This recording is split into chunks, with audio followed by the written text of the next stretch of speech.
Quand tu vois ce lieu, t'as l'impression que ça pourrait être un bon décor pour un setup de podcast? Non. Bonne réponse. C'est normal. T'as été programmé à choisir le confort, à fuir les endroits inconfortables comme celui-ci. Toile d'araignée, salle, inconfortable. Mais c'est le lieu parfait. Parce qu'aujourd'hui, c'est l'ouverture de la série Le Prix de l'audace. Aucun prix ne se paye dans le confort. Souvent le bon choix est le chemin le plus inconfortable à prendre. Et ça tombe bien. Parce qu'aujourd'hui, tu auras un choix à faire. Choisir, c'est perdre. Mais il y a des pertes qui ne sont pas si tragiques. Certaines pertes sont des investissements. Tu veux une vie différente? Sacrifie tout ce qui l'attire vers le bas. Et crois-moi, la première chose à couper, c'est certaines personnes de ton entourage. Fréquentation, lieu, habitude, tout ce que tu tolères autour de toi façonne la saison que tu vis. Il y a cette croyance bizarre selon laquelle on a l'impression parfois de ne pas être influençable. On pense qu'on peut traîner avec tout le monde et n'importe qui, tant bien évidemment qu'on sait faire la part des choses, n'est-ce pas? On pense être sur nos appuis, que nos valeurs, notre mentalité, notre façon de voir les choses ne peut pas être influencée ou impactée par certaines personnes. Mes pensées ne vont pas changer juste parce que je traîne avec quelqu'un qui n'a pas les mêmes pensées que moi. Toi, tu sais que c'est pas la bonne mentalité. Donc, tu penses que ça n'a aucun impact sur toi. En fait, tu penses que tu es au-dessus de l'influence. Erreur. Tu es influençable. Moi aussi. Mais on l'est tous. Tu passes ton temps à manger avec ceux qui n'ont aucune ambition et qui ne rêvent pas. Et un matin, tu te lèves et tu te rends compte que tu n'as plus aucune ambition. Ou du moins, tu n'en as réalisé aucune. Tu traînes dans des endroits sans vision, tu perds la tienne. Tu vis avec des personnes qui ne se challengent pas, qui restent constamment dans leur zone de confort et tu finis par normaliser la stagnation. Tu passes ton temps avec ceux qui se plaignent. Tu t'éloignes des solutions et tu commences à avoir un mental qui regarde sans arrêt les choses négatives. Tu penses influencer ton environnement. La vérité, c'est que ton environnement t'influence plus que tu ne le maîtrises. Alors si tu veux récupérer le contrôle, commence par admettre « je suis influençable ». Et ensuite, choisis activement qui a le droit de m'influencer. Tu es la moyenne des 5 personnes que tu fréquentes le plus. Cliché, non. Simple réalité. Tout ce que tu tolères autour de toi devient ton standard. Tu ne peux pas viser une vie à haute fréquence et rester branché à tout ce qui est autour de toi, éteins ta lumière. Maintenant que tu sais que ton environnement t'influence plus que tu ne le maîtrises, la question à se poser, c'est « Puisque mon entourage est un miroir, qu'est-ce qu'il reflète vraiment ?» Chaque personne que tu rencontres porte quelque chose, soit une clé, soit une chaîne. Chaque présence est un propulseur ou elle est là pour te ralentir. Dis-moi qui tu fréquentes et je te dirai pourquoi tu stagnes. Il y a des gens que tu gardes autour de toi par habitude, mais tu sais qu'ils sont plus compatibles avec la nouvelle version de toi, qu'ils sont plus compatibles avec la personne que tu veux devenir. Je ne suis pas en train de dire au sens littéral du terme qu'à chaque nouveau chapitre de ta vie, tu dois changer d'entourage, parce que les mêmes personnes peuvent évoluer et être des propulseurs et non des freins. Mais dur à dire, c'était pas tous ceux qui étaient là au début qui méritent d'être là à la fin. J'adore l'exemple de la bouteille. La bouteille d'eau à 1 euro dans l'épicerie en bas de chez toi, et qui lorsque tu t'approches des lieux stratégiques, le Louvre, la Tour Eiffel, la bouteille d'eau elle commence à coûter 4 euros. Tu es de l'or, mais même l'or, lorsqu'il se trouve dans un entourage médiocre, finit par devenir médiocre. Si tu ne t'entoures pas de mieux, tu ne découvriras jamais combien tu pèses réellement sur la balance. Tu ne découvriras pas ta valeur. Chaque fois que tu choisis ton avenir, tu dois renoncer à une partie de ton passé. Les lieux, les gens, les conversations, les sons, tout ça c'est le décor de ta vie. Change de décor et regarde ta vie changer. L'environnement c'est pas juste décoratif, c'est décisif. Nouveau lieu, nouvelle conversation, nouvelle connexion, nouvelle saison. La transformation commence quand tu décides de faire de la place. Pas de transformation si tu refuses de trier. Concrètement, qui sont les personnes qu'on ne veut plus? Les questions à se poser, c'est même pas est-ce qu'on a les mêmes projets de vie, est-ce qu'on a les mêmes ambitions, est-ce qu'on va... Non, c'est est-ce qu'ils m'élèvent ou est-ce qu'ils m'anéantissent? Pose-toi cette question pour toutes les personnes de ton entourage. Est-ce qu'ils activent mon feu ou est-ce qu'ils m'endorment? Est-ce qu'ils me laissent planer dans une zone de confort? Est-ce qu'ils veulent me voir briller ou est-ce qu'ils restent en silence quand je brille? Quand je décide de vouloir changer, ils respectent mon temps de croissance, mon temps de transformation, mon temps de silence. Parce que oui, quand tu veux changer, tes anciens amis, parfois ils n'acceptent pas la nouvelle version que tu veux devenir. Et ils te poussent sans arrêt à retourner à l'ancien toi. Un vrai ami ne t'aime pas tel que tu es. Un vrai ami, il t'aime assez pour te pousser vers ce que tu peux devenir. Il faut laisser les amis qui t'aiment tel que tu es. C'est mignon, mais c'est totalement destructeur. La relation est stérile, elle ne porte aucun fruit. L'un des dilemmes le plus difficiles dans l'audace relationnelle, c'est ces amis qui sont sincères, présents, loyaux, mais qui ont une vie plate. Ils ne rêvent plus, ils stagnent. Est-ce que je dois me séparer de ces amis juste parce qu'ils n'évoluent pas dans la vie? C'est là que beaucoup tombent dans le piège. Ils confondent la loyauté et le sacrifice de soi. La sincérité ne suffit pas. Un ami peut être sincère et être un frein pour ta vie. Ce n'est pas parce qu'il t'aime qu'il t'élève. Et moi, ma réponse, c'est ta loyauté au passé ne doit pas te coûter ton avenir. Tu peux avoir un ami sans réussite visible, mais qui t'inspire. Quelqu'un qui t'inspire par son intégrité, sa sagesse, son cœur. Quelqu'un qui t'encourage à faire mieux, qui te pousse. Quelqu'un qui veut te voir réussir, qui te parle avec franchise, qui t'encourage sans jalousie. Oui, ça, ce sont des amis précieux. Même s'ils n'ont pas une réussite visible, ils sont précieux. Garde-les. Et puis t'as ceux qui tournent en rond, malgré tes signaux.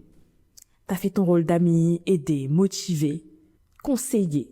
Ils tournent toujours en rond. Ils restent dans le confort de l'inaction. Ils rejettent les responsabilités. Non mais la discrimination, non mais le racisme, non mais c'est parce que dans ma vie, j'ai pas eu toutes les clés en main. Toujours les autres. Ils n'évoluent jamais. S'ils sont dans cette situation, c'est toujours à cause de la société ou des autres, mais jamais d'eux. Rester trop longtemps à côté de ce type de personnes, inconsciemment te pousse à tolérer la médiocrité. Inconsciemment. Enfin, une relation où tu es le seul à évoluer est une relation déséquilibrée. Et il ne reste plus que l'envie ne naisse. Tu me diras, mais non, il est pas comme ça, elle est pas comme ça, il veut me voir réussir. À un certain niveau de décalage, quand l'autre est là et que tu es là, l'envie, c'est pas une question de vilain défaut, c'est une émotion normale. Et ça arrive quand tu traînes avec des personnes qui ne vibrent pas à la même fréquence que toi. Vous pouvez ne pas tous avancer à la même vitesse, mais tu ne peux pas grimper avec des gens qui ne veulent même pas se lever. Je ne dis pas qu'il faut rejeter brutalement ces personnes. Je dis qu'il faut un éloignement progressif. Retire-toi un petit peu, fais un pas en arrière. Crois-moi, ce que tu refusais de trier va finir par tuer ce que tu essayais de bâtir. Tu veux évoluer, il va falloir t'arracher à tout ce qui te retient. Et parfois, ce qui te retient, c'est un visage familier. Et à la fin, quand tu coupes tout, il reste parfois la solitude. La vérité inconfortable, et il est là le prix, c'est que parfois, il va falloir accepter l'absence, le vide, avant l'abondance. L'audace, c'est pas juste d'avancer, c'est aussi de savoir qui ne m'accompagne plus. C'est fermer les portes aux gens que t'aimais bien. C'est tourner le dos à une ambiance confortable. C'est à couper avec tout ce qui te rassurait, mais qui ne te faisait pas briller. Et parfois, il ne reste rien. Juste toi. Et je sais que beaucoup restent avec un entourage médiocre, pas parce qu'ils aiment, pas parce que c'est ce qu'il y a de mieux pour eux, non, mais c'est parce qu'ils redoutent l'isolement. Si je coupe avec elle, avec lui, avec cet homme-là, avec cette copine-là, à la fin, il reste qui? Il reste plus personne. Mais je vais te dire un truc. Ne choisis jamais les chaînes parce que t'as peur du vide. La solitude, c'est pas une punition, c'est une transition. Vois ça comme un jeûne relationnel, comme une période de désintox. Elle te prépare. Ce que la solitude produit concrètement en toi. Elle te fait marcher seule pour que tu n'acceptes plus de marcher avec n'importe qui. Elle te prive de tout le bruit qu'il y a autour pour que tu puisses te recentrer sur ta voix. Elle casse ton besoin d'approbation. Parce qu'il n'y a plus personne autour de toi, il ne reste plus que toi et ta conviction intérieure. Elle affine ton caractère. Et surtout, la solitude reprogramme ton énergie. Elle te permet d'être magnétique et d'attirer les connexions que tu mérites. Quand tu refuses autour de toi le tchède, tu es en train d'envoyer un message. Tu dis, je suis prêt pour ce qui est bouillant. Je suis prêt pour les personnes qui vont allumer ma lumière. Le conseil que je te donne, c'est tiens le vide. Dans l'amour, dans l'amitié, dans les partenariats, tiens le vide. Parce que ce n'est pas définitif, tiens le vide. Ce vide, c'est la salle d'attente de ton prochain cercle, de ton futur cercle, du cercle que tu mérites. On entend souvent, Fréquente ceux qui sont là où tu veux aller. Fréquente ceux qui vont là où tu veux aller. Mais soyons vrais, 2 secondes. Tu ne peux pas fréquenter ceux qui sont là où tu veux aller si tu n'es pas encore devenu cette personne. Ce que tu attires ne dépasse jamais ce que tu es. Mais elle est là la clé. Tu veux un cercle ambitieux, un cercle visionnaire, un cercle stimulant. Deviens cette personne. Pas dans les intentions, dans les postures. Pas dans les rêves, dans le style de vie. Parce que les connexions que tu espères, elles ne viendront ni au hasard, ni en avance. Elles ne viendront pas si tu vibres encore à ton ancienne fréquence. Elles ne viendront pas si tu n'es pas dans un terrain cohérent.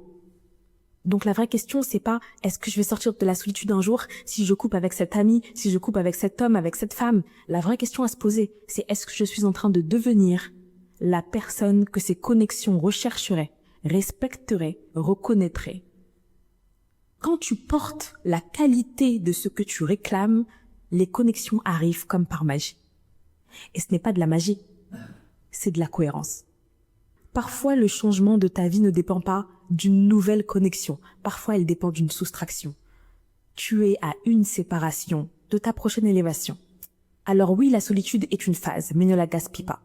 Utilise-la pour devenir cette personne qui attire le bon contact, qui attire le bon partenariat, qui attire le bon destin. Il est temps de revoir ce que tu appelles entourage. Enfin, je vais finir sur ça. J'adore dire que les fréquentations, les personnes que tu rencontres correspondent à des saisons. Une vraie connexion est une graine, et une graine peut devenir une forêt. Une seule personne peut déclencher une toute nouvelle saison de ta vie. Un seul regard, une seule conversation, une seule opportunité et tout bascule. Alors arrête de banaliser les rencontres. Ta vie ne va pas changer juste parce que tu veux qu'elle change. Ta vie va changer parce qu'un jour tu vas rencontrer cette personne. Cette personne sera une porte d'accès à une nouvelle grande étape de ta vie. Et cette porte, elle ne s'ouvrira que si tu es prêt. Pas si tu penses que tu es prêt, si tu montres que tu es prêt. Tu es à une connexion du changement radical de ta vie. Ne sous-estime jamais une rencontre. Parfois, la porte d'accès vers une nouvelle étape de ta vie ne ressemblera pas à ce que tu attendais. Parfois, elle va avoir l'air banale, voire repoussante.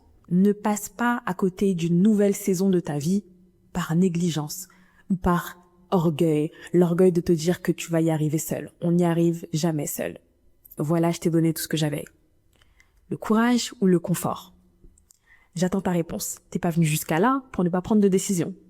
À bientôt pour un nouvel épisode de cette série Le prix à payer pour une nouvelle trajectoire de vie.